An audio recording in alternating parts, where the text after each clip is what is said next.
আমরা যে পয়লা বৈশাখের নামে আজকে যে অশ্লীলতা করছি, পয়লা বৈশাখ আগে আর এখন পালনের ভেতরে আকাশ পাতাল ব্যবধান রয়েছে।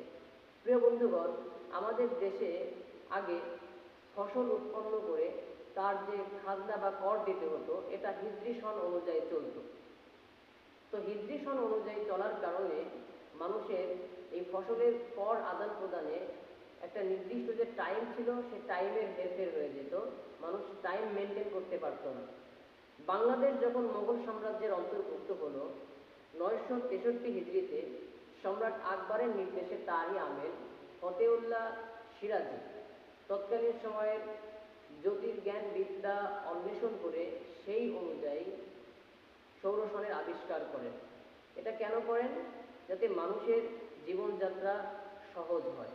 প্রিয় বন্ধুগণ, বৈশাখ মাস জুড়ে যে কোনো সময় কর খাজনা আদায় করা হতো, পাওনা টাকা পরিশোধ করা হতো, ব্যবসায়ীরা একজন আরেকজনকে আহ্বান করতেন, হালখাতা করতেন, তারা একে অপরকে মিষ্টিমুখ করাতেন।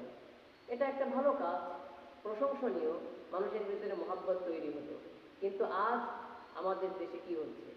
এমনকি পয়লা বৈশাখ বলে কথা নয়, বৈশাখ মাস জুড়েই যুবকদেরকে সংঘবদ্ধ করে তৎকালীন সময়ে ব্রিটিশদের বিরুদ্ধে তাদের অন্তরে সাহস এবং শক্তির সঞ্চার করা হতো, তাদেরকে অনুশীলন করানো হতো।